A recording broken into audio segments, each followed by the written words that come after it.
Magandang araw po sa inyong lahat. Dito po sa Mindoro ngayon ay mainit at maaliwalas ang kalangitan. Katulad ng dati, sana po kayo ay nasa mabuting kalagayan, malusog ang pangangatawan at payapa ang kalooban.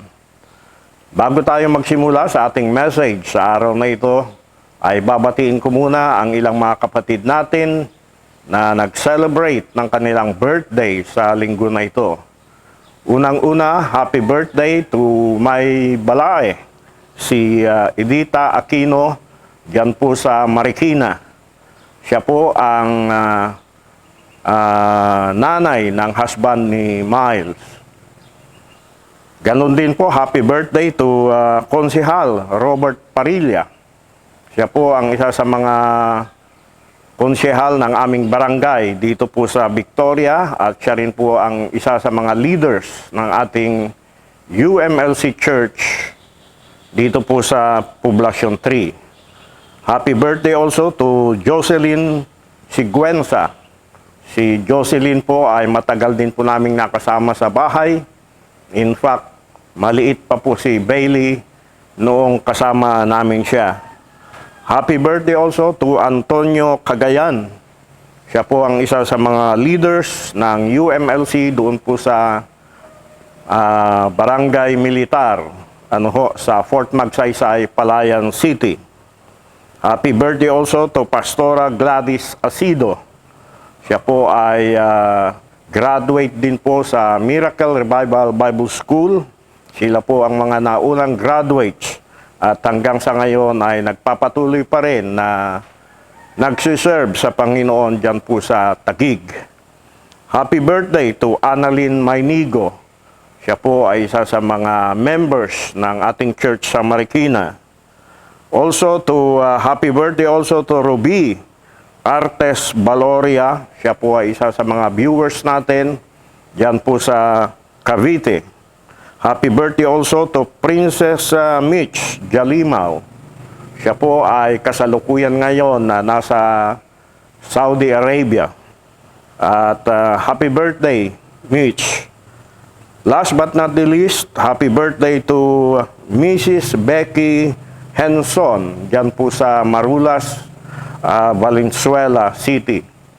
Siya po ay matagal ko na ring nakasama at noong ako ay pumupunta dyan sa church sa Marulas. Special greetings to Pastor Miller Tumilas. Si Pastor Miller po siya po ang pastor ng church, isang church doon po sa Uyao, Nueva Vizcaya. At matagal kong nakasama ito. In fact, nag-graduate din ito sa Miracle Bible School at nagkaroon ng tribal school doon po sa kanilang lugar at ang sabi ng kanyang anak na kumontak sa akin ay matagal daw po niyang hinahanap ang aking pangalan sa Facebook at ngayon ay nanonood siya ng aking video. Kumusta kayo dyan, Pastor Miller? Gusto ko rin pong magbigay ng pasasalamat sa mga sumusunod. Unang-una po ay kay Deborah Bardoquillo. Siya po ay isang manufacturing execution system engineer.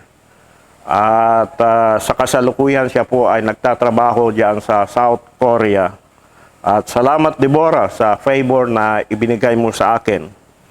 Ganon din po sa Magno Optical, diyan po sa Santa Lucia East, diyan po sa Cainta Rizal. Salamat Ian sa favor na ipinagkaloob mo sa akin. Alam po ninyo, nag-order po ako ng eyeglass sa kanila kasi hindi na po ako makapunta sa Marikina at binigyan nila ako ng favor at hindi lamang yan, sila na rin po ang kusang nagpadala ng aking mga eyeglasses at hopefully makukuha ko sa araw na ito. At ganoon din po kay Josephine Delis. Siya rin po ay isa sa member natin dyan sa Marikina at salamat Jo sa favor na ipinagkaloob mo sa akin na natanggap namin kahapon. Last but not the least ay kay Miss Flor de la Cruz. sa favor na ipinagkaloob niya sa akin. Alam po ninyo, siya ang gumawa ng aming financial report at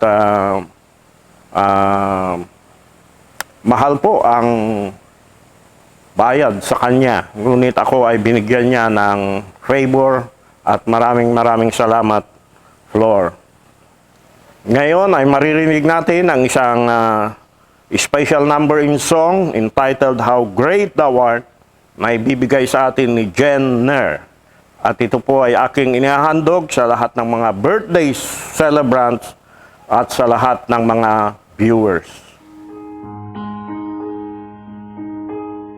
Oh Lord our God, when I in awesome wonder can see the wrong the worlds thy hands have made, I see the stars, I hear the rolling thunder, thy power throughout the universe displayed. Then sings my soul, my Savior God, to thee. How great thou art, how great thou art. Then sings my soul,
Thank you, Jen, sa napakaganda mong awitin. Alam ko na masyado kang busy sa iyong trabaho, pero binibigyan mo pa rin ng time na magamit ang gift mo to glorify God and to bless us. Tayo po ay manalangin. Father God, tunay nga po na napakadakila ninyo at higit sa lahat ay ang hindi nagbabago na pagmamahal mo sa amin. Maraming salamat, Father God, sa inyong masaganang kapatawaran sa aming mga kasalanan, biyaya at habag sa amin sa panahon na ito ng pandemya. We praise you and worship you today. We humble ourselves before you, and we declare your goodness and your greatness in our lives. Bless all the birthday celebrants whose names I mentioned today. Pagpalain ninyo sila Edita Aquino, Konsehal Robert Parilla, Jocelyn Siguenza, Antonio Cagayan, Pastora Gladys Asido, Manilyn Mainigo, Ruby Artes Valoria, Princess Mitch Galimao at Becky Henson. Ingatan po ninyo ang kanilang buhay at kalusugan at bigyan ng marami pang maligaya at masaganang kaarawan. I pray also for Deborah Bardoquillo sa kanyang kalusugan at ganon din ang favor na patuloy mo na ipagkaloob sa kanyang trabaho. Ganon din po sa Magno Optical sa favor na ipinagkaloob nila sa inyong lingkod. Ganon din po kay Jocelyn Delis at Flor de la Cruz sa mga favors na ipinagkaloob nila. Bless all my viewers today, dear God. Bless them supernaturally and abundantly. And I ask also for the anointing of the Holy Spirit to be upon your servant and on the message na akin pong isi-share sa kanila. In Jesus' mighty name, I ask all these things. Amen and amen. Ang topic po natin sa umagang ito ay Don't Quit. The best is yet to come. Huwag kang huminto. Ang pinakamaganda ay paparating pa lamang. At ang ating pong scripture ay dito po sa Book of Haggai, chapter 2, verse 1 to 3.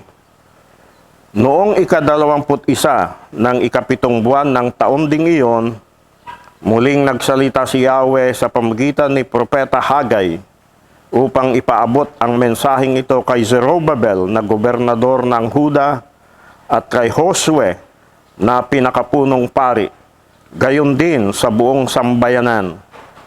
Sino sa inyo ang nakaalaala sa maringal na kaningningan ng naunang templo? May hahambing ba ninyo ang kagandahan noon sa itsura ng templong ito ngayon? Wala itong sinabi sa naunang templo. Gusto ko lamang po kayong bigyan ng maiksing background ng aklat ng Haggai. Si Propeta Haggai ay isa sa mga tinatawag na minor prophets sa Bible. Siya ay kabilang sa mga minor prophets katulad nila Hosea, Joel, Amos, Obadiah, Jonah, Micah, Nahum, Habakuk, Sipanaya, Sekaraya at Malakay. Hindi sila tinawag na minor prophets dahil mas mababa ang kanilang kalagayan kaysa ibang propeta, kundi dahil sa ikli ng mga aklat na kanilang sinulat. In fact, ang Book of Haggai ay 2 chapters lamang po. Hindi katulad nila prophets Isaiah na 66 chapters at ganoon din kay Jeremiah na 52 chapters ang haba ng mga aklat na kanilang sinulat. Ang background po ng aklat ng Haggai ay ito. Noong 586 BC, ang hukbong sandatahan ng Babylonia na ngayon ay Iraq, sa panahon ni Haring Nebuchadnezzar ay nilusob ang lungsod ng Jerusalem at winasak ang templo na simbolo ng presensya ng Diyos sa bansang Israel. Magkaroon lamang po tayo ng kaunting balik-tanaw, nang ang bansang Israel ay naglalakbay sa disyerto hanggang sa makatawid sila sa Ilog Jordan, ang presensya ng Diyos sa kanila ay kinakatawan ng haliging ulap at ng haliging apoy at ganun din ng Ark of the Covenant. Ngayon nakatawid na sila sa Ilog ng Jordan at nakatira na sa lupang ipinangako ng Diyos sa kanila, ang presensya ng Diyos ay kinakatawan naman ng templo. Nasaan na ngayon yung Ark of the Covenant? Well, ito man ay nasira, kinamkam or itinago, ay wala pong nakakaalam. Pero ang tanyag na salaysay or famous claim tungkol sa kinaruroonan ng Ark of the Covenant ay ito. Bago daw po lusubin ng mga kawal ng Babylonia ang lungsod ng Jerusalem noong 586 BC, ay nadala daw po sa bansang Ethiopia at naroon daw po sa bayan ng Aksum at nakalagay sa Saint Mary of Zion Cathedral. Now, balik tayo ulit sa background. Pagkatapos po ng mahigit na 40 years na nabihag ang bansang Israel doon po sa Babylonia, noong 538 BC, si Haring Cyrus ng Persia, na ngayon ay bansang Iran or Iran, ay tinapos ang pagkabihag ng mga Israelitas sa Babylonia at nagpasya na pabalikin sila sa Jerusalem upang muling itayo ang templo. Kaya ang mga Hudyo ay naglakbay mula sa Babylonia pabalik sa Jerusalem upang kanilang simulan ang pagtatayo ng templo. Ngunit di nagtagal, nakalimutan na nila ang kanilang purpose kung bakit sila pinabalik ni King Cyrus sa Jerusalem. Nawala ang kanilang priorities at ang kawalang interes dahil sa mga pagsalungat na nagpatigil sa kanilang purpose na muling itayo ang templo. Ito po ay pinatunayan sa Book of Ezra, chapter 4, verse 4 to 5. Kaya pinahina ang loob at tinakot ng mga taong dati nang nakatira sa lupaing iyon, ang mga tao sa Huda, para hindi nila maipagpatuloy ang pagpapagawa ng templo. Sinuhulan nila ang mga opisyal ng gobyerno ng Persia para salungatin ang mga plano ng mga tao sa Huda. Patuloy nila itong ginagawa mula sa panahon ni Cyrus, ang hari ng Persia, hanggang sa panahon si Darius na ang naghari ng Persia. Binigyan sila ng Panginoong Diyos ng assignment, purpose, para muling itayo ang templo. Ngunit after 15 years, ay hindi pa nila ito natapos.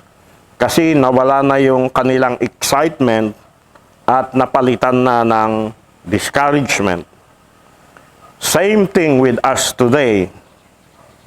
Alam po ninyo, ang discouragement ay nagaganap hindi sa umpisa, kundi sa kalagitnaan ng gawain.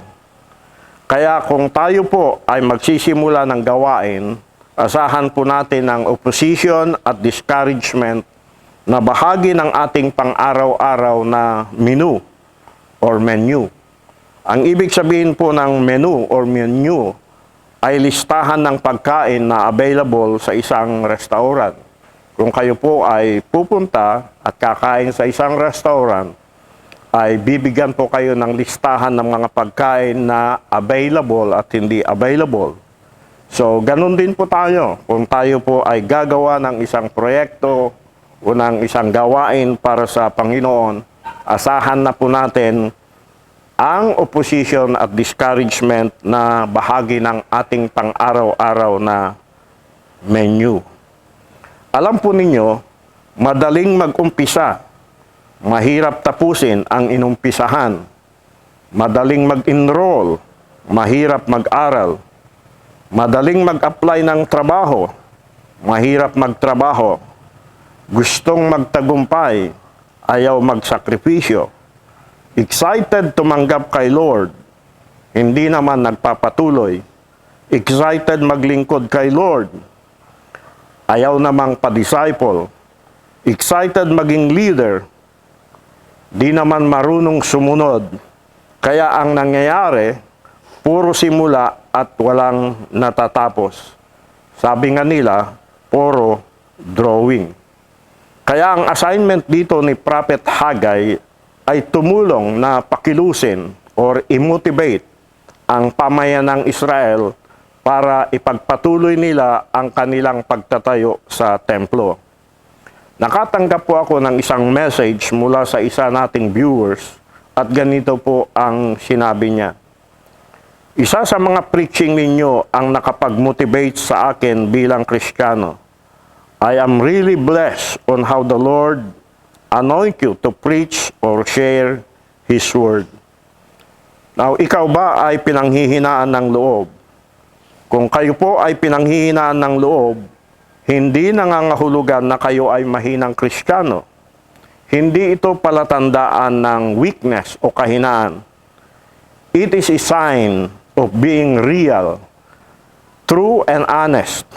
Ibig sabihin nito, ikaw ay normal na tao at hindi kayo si Superman. Tignan po natin ang mga dakila o great men of God na nakaranas po ng discouragement. Unang-una po ay si C.H. Spurgeon. Ang tunay na pangalan niya ay Charles Haddon Spurgeon. Siya po isang dakilang mangaral at nakilala sa kanyang powerful sermons. Siya po ay isang Baptist preacher sa bansang Britanya at maimpluwensyang tao sa iba't ibang denominasyong Kristiyano at siya rin ang tinaguriang Prince of Preachers. Ngunit siya ay dumanas ng matitinding pag-atake ng kalungkutan at panghihina ng kalooban na dahilan na hindi daw po siya makapag-preach sa loob ng isang linggo. Malimit daw po ay nararamdaman niya na wala siyang nagawa sa kanyang buhay. Yung bang feeling of emptiness. Minsan daw po siya ay humahagulgol at sinasabi niya, ako ang may pinakaitim na puso dito sa Britanya. I have got the blackest heart in Britain. Malimit daw po na pumupunta siya sa kanyang garden at itinataas ang kanyang dalawang kamay sa Diyos at umiiyak na sinasabi, Lord, wala akong hinahangad kundi kayo. Gayunpaman, ang aking espiritu ay nanlulumo. Bakit nangyayari ito? Why is this happening? Ang pangalawa ay si Prophet Elijah. Ito po yung propeta na walang kinakatakutan. Ano ho? Patay kong patay, ika nga. At hindi siya natakot na harapin ang pinakamasamang hari ng Israel sa panahon na yon na walang iba kundi si Haring Ahab. Sinabihan niya ang hari na tipunin niya ang 450 na prophets ni Baal at 400 na prophets ni Asera upang magtuos sila sa bundok ng Carmel. Ang hamon ni Elias sa kanila ito, ang Diyos na tumugon sa kanilang dalangin sa pamamagitan ng apoy, ang siyang tunay na Diyos. At ganun nga po ang nangyari kung babasahin po natin ang 1 Kings chapter 18, ano po, na yung 850 na prophets ni Baal at prophets ni Asera, kasama ang sambayan ng Israel at si Elijah ay nagtuos po doon po sa bundok ng Carmel. Ang ginawa po nila, pinauna ni Elias yung mga prophets ni Baal at ni Asera, sabi niya, kasi marami kayo, kayo muna ang mauna. Maghandog kayo ng inyong handog sa inyong Diyos at manalangin kayo na bumaba ang apoy upang tupukin ang inyong handog. Well, ganun nga po ang ginawa nila. Sila po ay pumatay ng isang turo, inihain sa kanilang altar at sila ay nanalangin, nagsisigaw. Pero umabot na ng tanghali ay wala pang apoy na bumaba mula sa langit. Kaya sabi ni Elias, baka natutulog yung Diyos ninyo. Laksan pa ninyo yung pagsigaw ninyo. At alam po ninyo, hindi lang sila sumigaw, sinugatan pa nila ang kanilang sarili. Ngunit walang apoy na bumaba. mula sa langit. Kaya ang sabi ni Elias, okay, ako naman. At ang ginawa po ni Elias ay inayos niya yung dambana ng Panginoon na nasira. Kumuha siya ng 12 bato na ginawang altar na sumasagisag sa 12 tribo ng Israel. Pumatay siya ng isang toro at ilinagay doon sa ibabaw ng altar. Pagkatapos linagyan po niya ng kanal yung paligid ng altar at sinabi niya sa mga tao, buhusan ninyo ng tubig. At binuhusan nila ng tubig yung kanal hanggang sa yung tubig ay umapaw, natupok yung mga kahoy na kinaruroonan ng handog. At ganoon din po yung hayop ay nabasa ng tubig. At pagkatapos nanalangin si Elias, maikli lamang po yung panalangin niya. At ang apoy mula sa langit ay bumaba at tinupok po yung handog, pati yung mga kahoy, at yung tubig daw po sa kanal ay natuyo. Kaya ng araw din yon ay nanumbalik ang puso ng bansang Israel sa tunay na Diyos. At ang ginawa ni Elias ay pinapatay niya ang lahat ng propeta ni Baal at ganoon din po ni Asera. Pero kinumagahan, dumanas po siya ng matinding discouragement na nauwi sa depression dahil kay Jezebel. Si Jezebel po ang pinakamasamang reyna sa panahon na yan. At nang nabalitahan niya mula kay King Ahab ang ginawa ni Elias sa kanyang mga propeta, nagpadala siya ng message kay Elias at sinabi, patayin sana ako ng mga Diyos kung hindi ko gagawin sa iyo sa ganituring oras ang ginawa mo sa mga propeta. Alam po ninyo na takot si Elias. Siya po'y umalis kasama ang kanyang servant. At pagkatapos, pinaiwan niya ang kanyang servant sa isang dako at siya na lamang po ang naglakad. At siya po ay napagod at nagpahinga sa isang punong kahoy. At ang sabi niya sa 1 Kings chapter 19 verse 4, Yahweh, kunin na po ninyo ako. Ako po'y hirap na. Mabuti pa pong mamatay na ako. Well, ang akala po natin, yung mga great men of God ay hindi dinadapuan ng discouragement. Alam po ninyo, nakasama po ako ni Apostle Don Stewart din sa kanyang mga crusade, hindi lamang po dito sa Pilipinas, kundi sa US. At nakita ko po siya ng malapitan. Nakita ko po yung paggamit ng Panginoon sa kanya. Pero alam po ninyo, pagkatapos po ng kanyang crusade at nawala na yung anointing sa kanya, pagod na po siya at parang hindi na makalakad, hindi na rin po makakain, at hinihiling na lamang niya na matulog siya. So, mga kapatid, isang viewer ang nag-send sa akin ng kanyang prayer, ng isang prayer na written prayer, Pinadala po niya sa akin at nang mabasa ko po yung written prayer na yun, ay talagang naluha ako. At nagpasalamat ako sa kanya at sinabi ko sa kanya, salamat sa prayer na ipinadala mo. Na-touch talaga ako, sabi ko, and I was teary-eyed. Alam po ninyo, hindi siya makapaniwala na naluha ko. At ang sabi niya, parang hindi po normal or unnatural na umiyak daw ako sa prayer na ipinadala sa kanya. Kaya kung tayo po'y pinanghihinaan ng loob, natutokso tayong huminto. Ngunit sa totoo lang, ito talaga ang gusto ni Satan na gawin natin. Merong 3 bagay na gusto kong i-share sa inyo kung kayo po ay nakakaranas ng discouragement. Number 1, God knows we can be easily discouraged. Alam ng Diyos na madali tayong panghinaan ng loob. Alam po niya yon. In fact, sa Psalms 103 verse 14, ang sabi po niya sa wikang Ingles, for He knows how weak we are. He remembers we are only dust. Alam niya kung gaano tayo kahina. At alam din niyang tayo ay mula lamang sa alabok. Ano ba ang discouragement? Discouragement is to lose courage or hope. It is to lose heart. yung mawalan ka ng tapang o pag-asa at mabagabag ang iyong kalooban. Gusto kong basahin sa inyo ang sinulat ni William Ward about discouragement. Discouragement is dissatisfaction of the past, distaste of the present, and distrust of the future. It is ingratitude of the blessing yesterday, indifference to the opportunities of today, and insecurity regarding the strength of tomorrow. It is impatience with time, immaturity of thought, and impoliteness to God. Sa Tagalog po, ang panghihina ng loob ay ang kawalang kasiyahan sa nakaraan, pagkasuya sa kasalukuyan.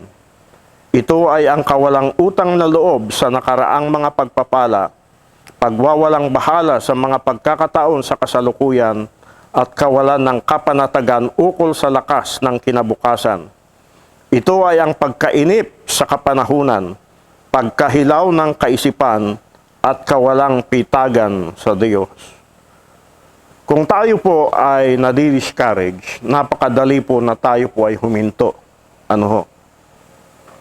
Itigil po natin yung mga bagay na pinapagawa ng Diyos sa atin. Alam po ninyo, ito daw pong pandemic na ito ay hindi na lamang po nakaka-apekto sa mga businesses, kundi pati na rin sa mental health o kalusugan ng pag-iisip ng mga tao. Lahat daw po ng psychiatric clinic sa buong mundo ngayon ay puno ng mga tao na nagdaranas ng depression, anxiety disorders, at post-traumatic stress disorder. Buong mundo ang nagdaranas ngayon ng sakit na ito sa kaisipan na dulot ng pandemya. Ang sabi nga daw po ng isang psychiatrist, 2 weeks daw po ang pagitan bago niya mabigyan ng pansin ang isang pasyente niya dahil sa dami nila. Napakarami daw pong nangangailangan ngayon ng counseling at marami din ang nakakaranas ng post-traumatic stress disorder, yung pangkatawan at pangdamdamin na problema dahil namatay ang kanilang mga kamag-anak, kaibigan o membro ng kanilang pamilya.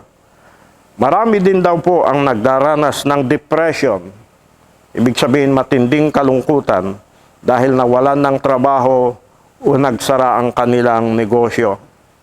Yung mga kabataan daw naman po, mga estudyante at mga young professionals ay nakararanas ng anxiety disorders, yung pag-alala at pagkabalisa dahil overwork sila. Ang bansang Israel at that time, sa panahon ni Haggai, ay nakaranas po ng discouragement. Haggai chapter 2 verse 1 to 3, ulitin na po nating basahin.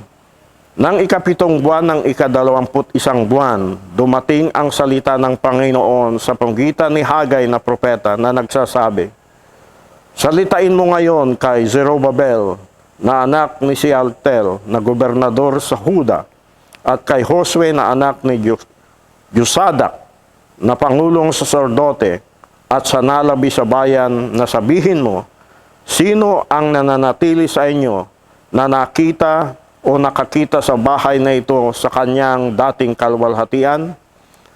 At paanong nakikita ninyo ngayon? Hindi baga sa inyong mga mata ay parang wala?" Well, ang bansang Israel sa panahon na yon ay katatapos lamang ipagdiwang ang tinatawag na Feast of Tabernacles. Ito po yung pinaka-Independence Day nila dahil ito ang natatanging araw na isang linggong pagdiriwang ng buong bansa sa pamagitan ng mga paputok or fireworks bilang pag-alaala ng ilabas sila ng Panginoong Diyos mula sa pagkalipin sa Ehipto. At sa araw na ito ng kanilang pagdiriwang ay muling nagkaroon sila ng pag-asa. Ang kanilang paningin ay muling natuon hindi na lamang sa nakaraan at kasalukuyan, kundi pati na rin sa hinaharap. Ang pananampalataya ay muling nanumbalik sa kanila at ang kagalakan at positibong pananaw ay nakitang muli sa kanilang mga mata. Sa ating kapanahunan, let us ask God to help us see His perspective. Ang ibig sabihin ng perspective or kaunawaan sa Tagalog is the ability to understand what is important and what is not. Ito yung paraan ng pagtingin mo sa mga bagay-bagay. Bilang anak ng Diyos, how do you look at this pandemic? Lahat po ng tao ngayon sa mundo ay may problema. Ang kaibahan lang po natin bilang mananampalataya ay meron tayong Diyos sa ating buhay dahil sa relasyon natin sa ating Panginoong Jesucristo. Ang mga pagbabago na nakikita natin ngayon sa ating bansa at ganoon din sa buong mundo, sa buhay natin, sa ating mga hanap buhay, sa ating pamilya, kung ang mga changes na ito ay makita natin mula sa pananaw ng Diyos, alam ko na mapapabuti ang ating kalagayan at maiibsan ang ating pagkapagod dahil sa sobrang kaiisip. Bakit? Because we know that the best is yet to come. Meron pong isang old song na malimit pong awitin noon ni Apostle Don Stewart sa aming mga conventions. Ang title po nito ay Open My Eyes, Lord, at gusto kong basahin sa inyo ang lyrics nito.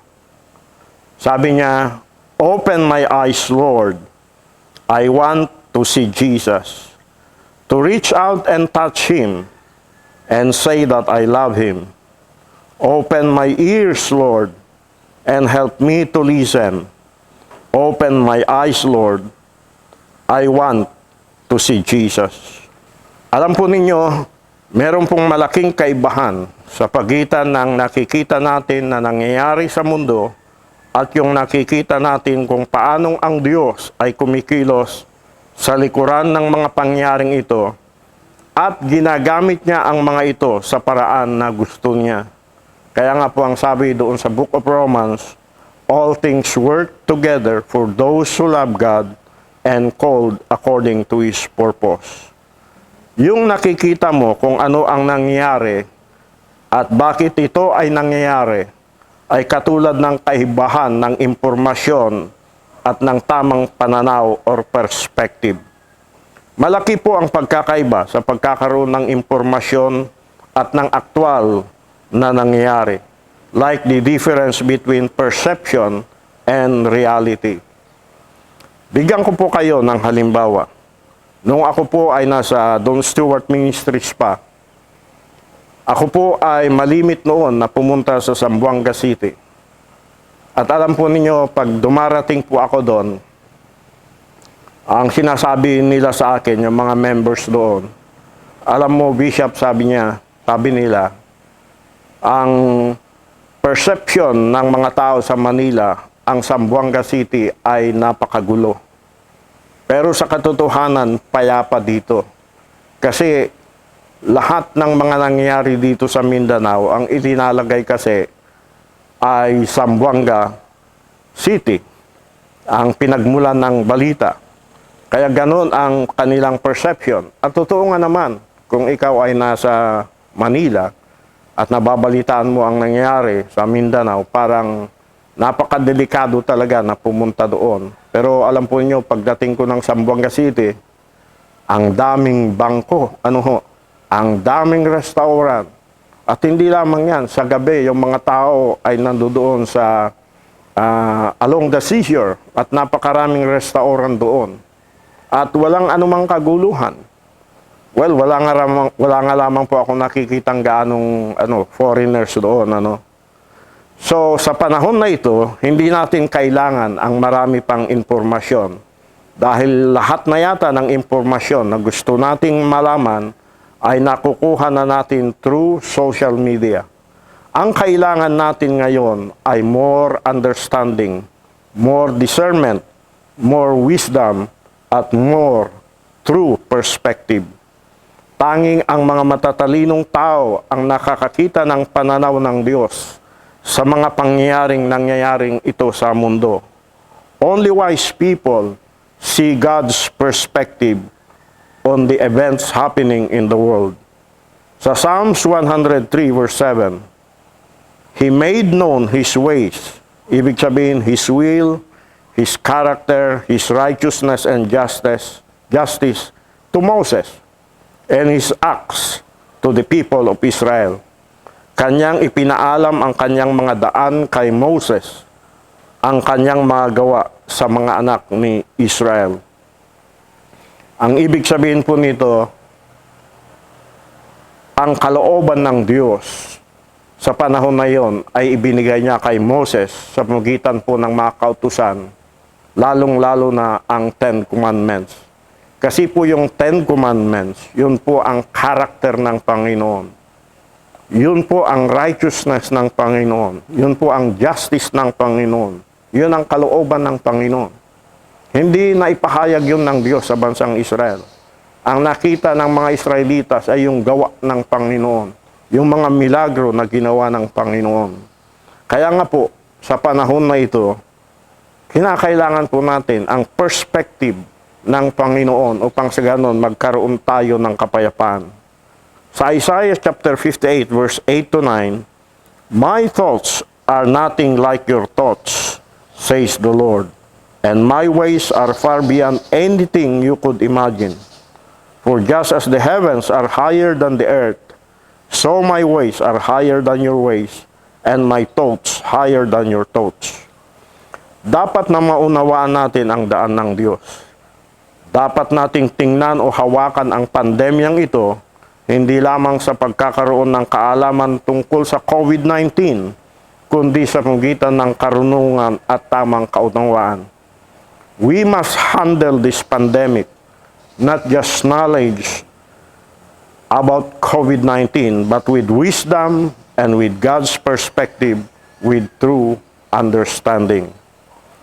Now, ang tanong po, saan po tayo makakakuha ng wisdom? Hindi po natin makukuha ito sa social media. Ang nakukuha po natin sa social media ay pawang impormasyon. Yan man ay tama o mali. Ang problema, yung iba pinaniniwalaan ang lahat ng nababasa at nakikita sa social media na hindi na nag-iisip at nagsusuri. Now, where to get wisdom? Number 1, ask God to make you wise. Hilingin mo sa Diyos na gawin kang matalino.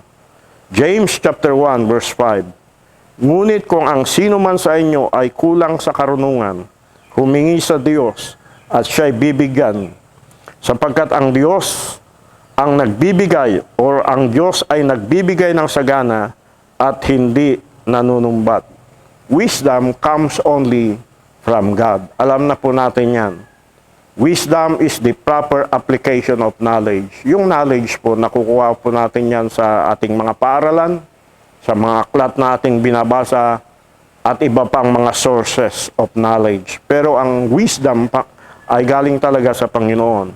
Not only that, learn from God's Word and from those who teach it. Matuto tayo mula sa salita ng Diyos at mula sa mga nagtuturo nito. 2 Peter chapter 1 verse 19, Dahil nga rito, lalong tumibay ang paniniwala namin sa mga ipinapahayag ng mga propeta noon. Kaya nararapat lang na bigyan ninyo ng pansin ang mga sinabi nila. Dahil para itong ilaw na tumatanglaw sa madilim na lugar hanggang sa araw ng pagdating ng Panginoon. Tulad siya ng tala sa umaga na nagbibigay liwanag sa isipan ninyo. Number 3, instead of asking why is this happening, ask God, what do you want to learn? Sa halip na tanungin ang Diyos kung bakit nangyari ito, tanungin mo siya kung ano ang matututuhan mo. Don't worry about your circumstances. Focus on developing your character. Huwag kang mag-alala tungkol sa iyong kalagayan. Ang pagtuunan mo ngayon sa panahon ng pandemya ay kung paano mapabuti ang iyong pagkatao. Sabi nga nila, every situation is an education. Well, sa panahon na ito ng pandemya, are you going to be bitter or better?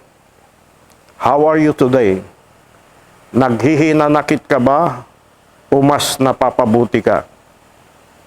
Naghihinakit ka ba sa mga nangyayari ngayon? Maraming tao ngayon ang inaalipin ng puot, galit. Galit sa gobyerno, galit sa kapwa-tao, galit sa mundo, galit sa COVID-19, at ang iba ay galit sa Diyos. So sa panahon ng pandemya, are you growing or are you going to be bitter or better? Pangalawa, are you growing or not growing? Ikaw ba ay lumalago o hindi lumalago?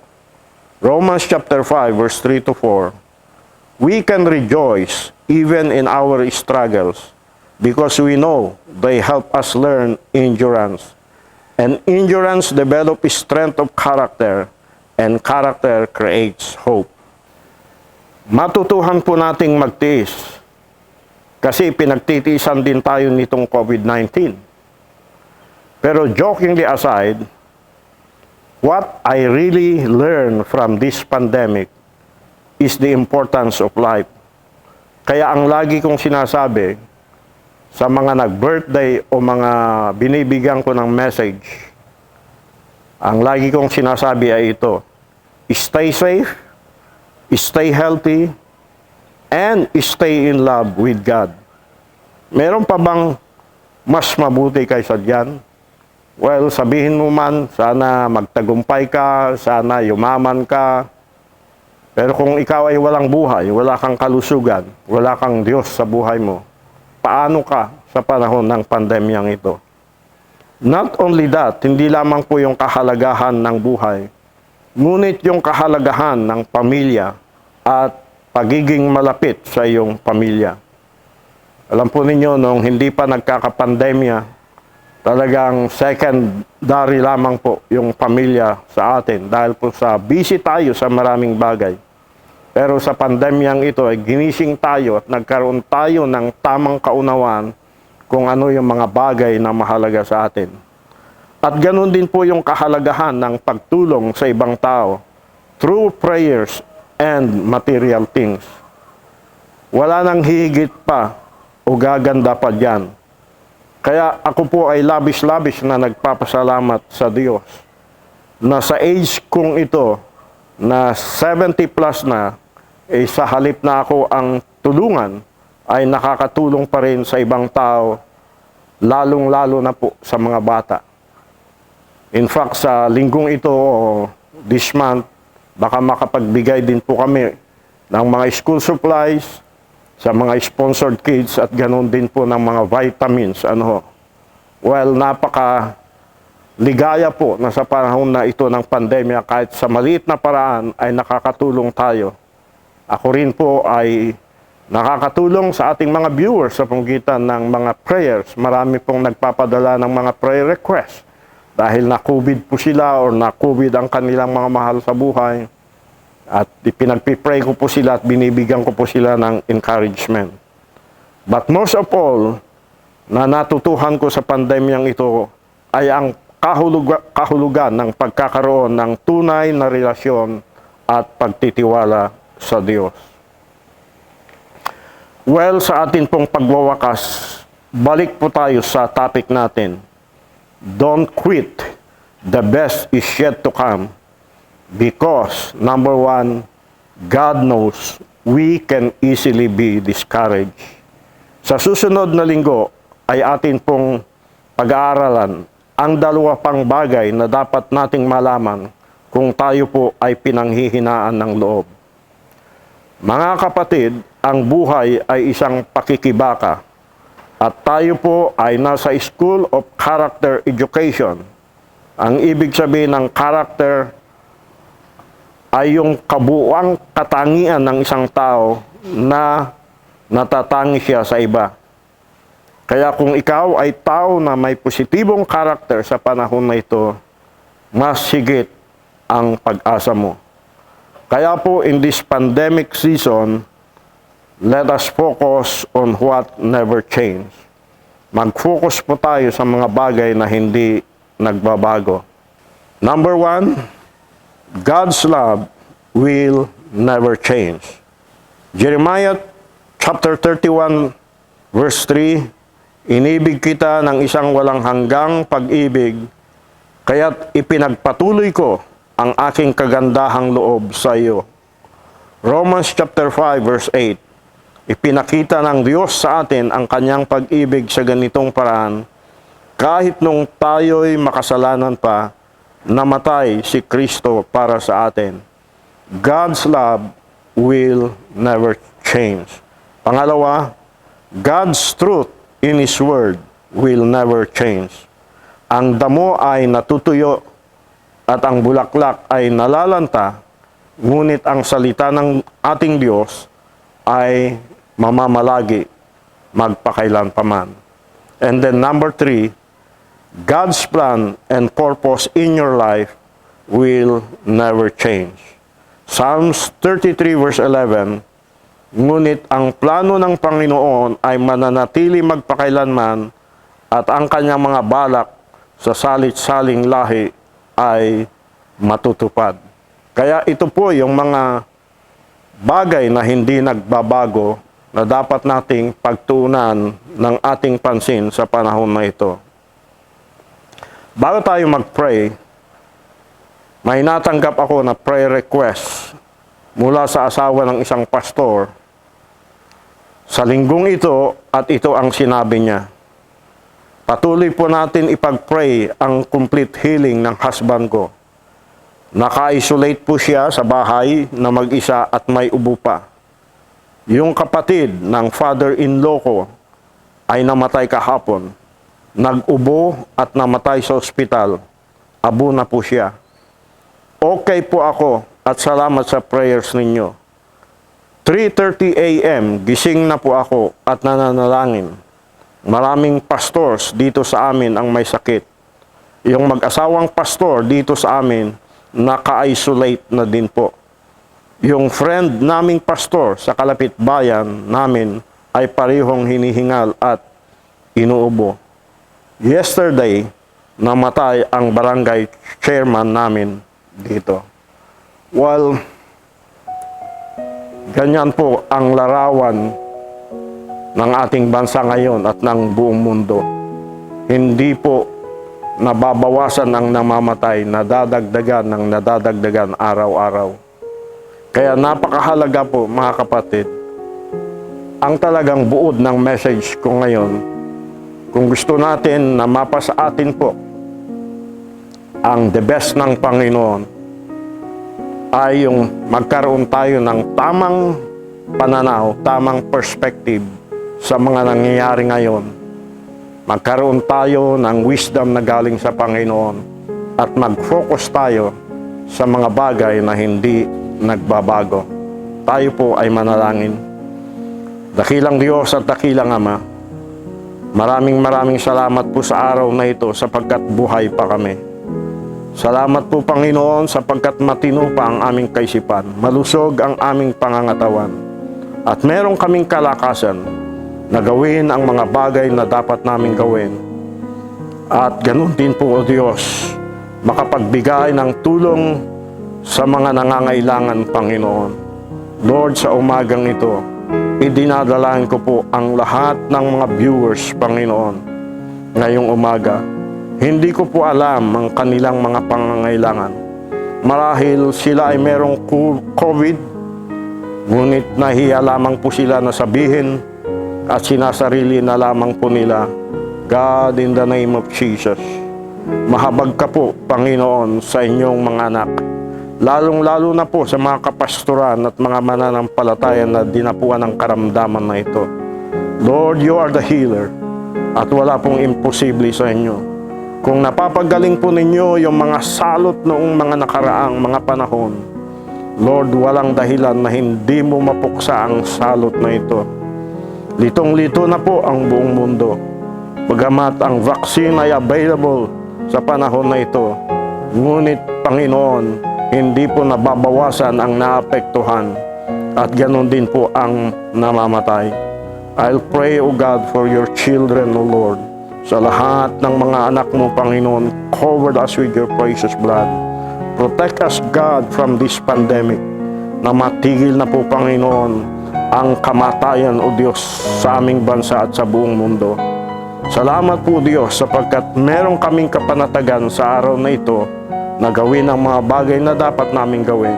Saan man kami pupunta, anuman ang aming gagawin, meron kaming kapanatagan sapagkat alam namin, O Diyos, na kasama ka namin. At kung kasama ka namin, Panginoon, sino ang makakalaban sa amin? Even this pandemic, O Lord, ay walang magagawa sa inyong kapangyarihan. So we bless you, Lord. We thank you, Lord. We declare your goodness and greatness. Lord, we give you our thanksgiving, Lord, sa iyong kabutihan sa bawat isa sa amin. Salamat po sa katugunan ng aking dalangin. In the name of thy Son, Jesus Christ, I ask all these things. Amen and amen. Sana po, mga kapatid, kayo po ay nasa mabuting kalagayan hanggang sa susunod na linggo. God bless you all, and to God be the glory.